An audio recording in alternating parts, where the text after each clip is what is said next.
Welcome back everyone to another video here on the Unknown Coder YouTube channel. We are once again doing another LeetCode problem. Today we're doing number 14, longest common prefix. So once again, this is a fairly common question that doesn't have that great of a acceptance rate, so that's pretty interesting. So what this says is to write a function to find the longest common prefix in a string amongst an array of strings. If there is no common prefix, go ahead and return an empty string. What it means by a common prefix is we're going to be looking for some string inside of all of these strings that basically starts out. So if we go ahead and take a look at the example, it's a little bit easier to explain. So in our example number 1, we're going to be given an array of strings strs equal to flower, flow, and flight. And what we are tasked with here is trying to find some string that every single one of these words actually start out with. So the most logical thing to do is to go ahead and find the smallest one. So for example, flow would be the smallest string here. So now we go ahead and look, is flow the prefix of either of these? No, it's not. Okay, so let's go ahead and take a smaller piece. What about FLO? Is that a common prefix of these? No, it's not. Okay, well, what about FL? FL is actually a common prefix, so this would mean that we return FL,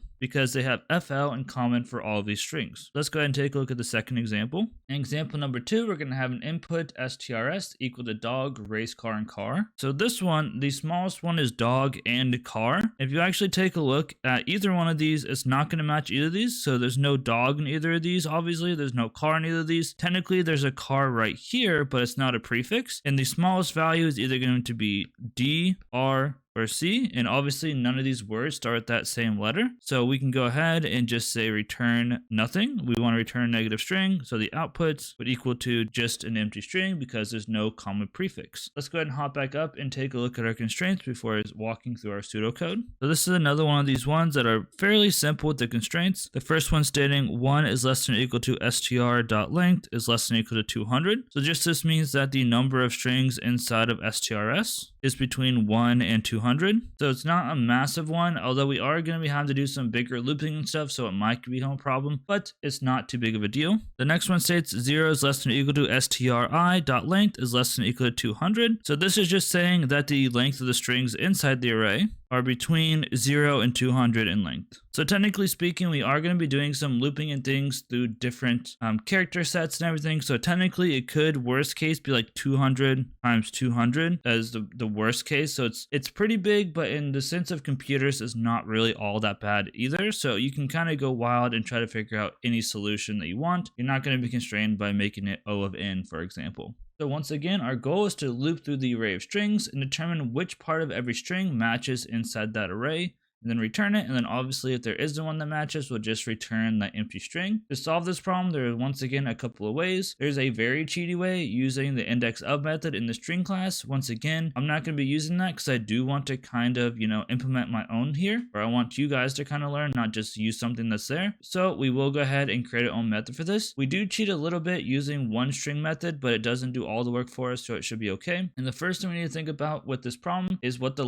longest common prefix is, and if there's any rules or knowledge that we can use to find this. So the first thing that comes to mind is that the longest common prefix is always going to be included inside of each one of the strings. And to find a string that's going to be included in each string, we must first find the small string inside the list. Then once we find that small string in the list, we can go ahead and iterate through the small string and all the other strings as well to see how many characters match from all of those. If none of those match, obviously we'll go ahead and return an empty string. Otherwise, we'll continue looping until we find some that don't match anymore, and then we'll return the strings that do actually match. Let's go ahead and hop down below to see the pseudocode and an example walkthrough before hopping over to LeetCode. So the pseudocode for this one is a little bit messy, but we're going to say for each string inside of strs, we want to go ahead and say if the current string is smaller than smallest, then we want to go ahead and set the index of the smallest string to the current index. Then we need to set the result to the small string. And then we can start our next loop. So now I'm going to go ahead and say for each character in result, we want to also loop through each string inside of strs.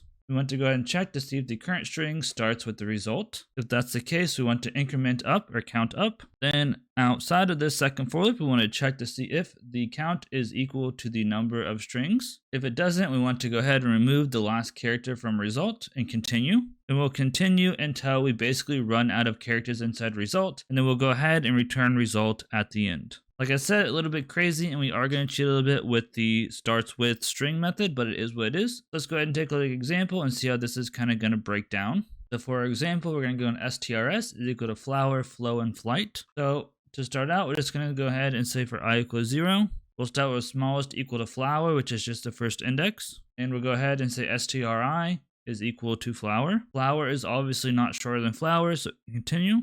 For I equal to 1, now smallest is still flower. For strs of I is equal to flow. So now obviously flow is smaller than flower. So we're going to go ahead and set smallest to flow. And smallest index is equal to I, which is 1. Now for I equal to 2, our smallest is now flow. And our strsi is equal to flight. Obviously flight is not smaller than flow, so we just continue, and that is actually the end of the loop. So that would be the first loop. So now our result will be equal to flow. So I'm going to say I equal to 0, and our result is equal to flow, and our count is equal to 0. And the first thing we're going to say is j equal to 0, and our strs of 0 is flower. Flower does start with flow, so count plus plus. For j equal to 1, our strs of 1 is equal to flow. Obviously flow starts with flow, so we count plus plus, and j equal to 2, strs of 2 is equal to flight. This does not start with flow, so we break. And now we check to see if count is equal to the length of strs, which it doesn't. So we remove the last index of result. Now for I equal to 1, our result is now equal to flow, FLO, and our count is equal to 0 again. So once again, j equal to 0, our strs of 0 is flower. Obviously flower starts with flow, so count plus plus. Next, j equal to 1. strs of 1 is equal to flow. This obviously also starts with flow, so count plus plus again. Our j equal to 2. Our strs of 2 is equal to flight. Does not start with flow, so break. Now at the end of this one, our count is equal to 2, and our length is equal to 3. So this is not equal, so now we go ahead and remove the last element of result again. Now for I equal to 2, our result is FL. Our count is equal to 0 again. And now we'll say j equal to 0. Our strs of 0 is equal to flower. Flower starts with FL. So go ahead and count plus plus. For j equal to 1, strs of 1 is equal to flow. So this obviously also starts with FL. Count plus plus. And finally, j equal to 2. This one is strs2 is equal to flight. Flight also starts with FL. So count plus plus. After this, our count is equal to 3. Our length is equal to 3. These equal. So this means that we have a winner. So we can go ahead and return result, which is now equal to FL. And that is how we can walk through that. So let's go ahead and hop into LeetCode and see how we can program this. Over here on LeetCode, we're going to start out with a couple of things. First, we're going to say int smallest is equal to 0. We're going to say int counter is equal to 0. And then we're going to say for int I equal to 0. I is less than strs.length in I++. We're going to say if strsi.length is less than strs smallest.length. If this is the case, we'll say smallest is equal to I. Then once we have the smallest one, we'll say string builder sb is equal to a new string builder. And this is going to take in strs smallest. This is basically our result here. Then we want to go ahead and say int length is equal to sb.length. Then we can say for int I equal to 0, I is less than length in I++. We want to say for int j equal to 0, j is less than strs.length in j++. Now for each one of the strings inside of strs, we're going to check if strsj.starts with. We're going to check to see if it starts with sb.toString. If this is the case, we'll say counter++, and we'll continue the loop. Otherwise, we'll break out of the loop. Then inside of the first for loop, we'll say if counter is equal to strs.length.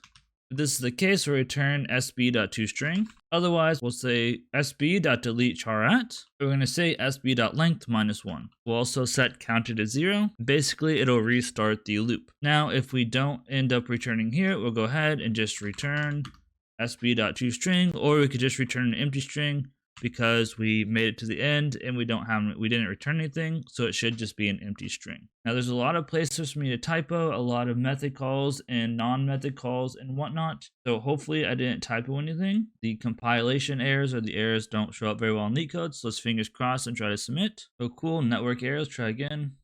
Alright, we didn't fat finger anything. There we go, a 0 ms runtime. Now sure, it's still using the starts with. Basically all you gotta do is just make another for loop there and loop again. So this is not the fastest algorithm in the world, but it definitely gets the job done and it beats 100% here on LeetCode. So if you guys did find this valuable, or just enjoyed it, please leave a like, comment, subscribe. Everything helps here. As always, my name is Ethan Uncoda, and I'll see you all in the next video.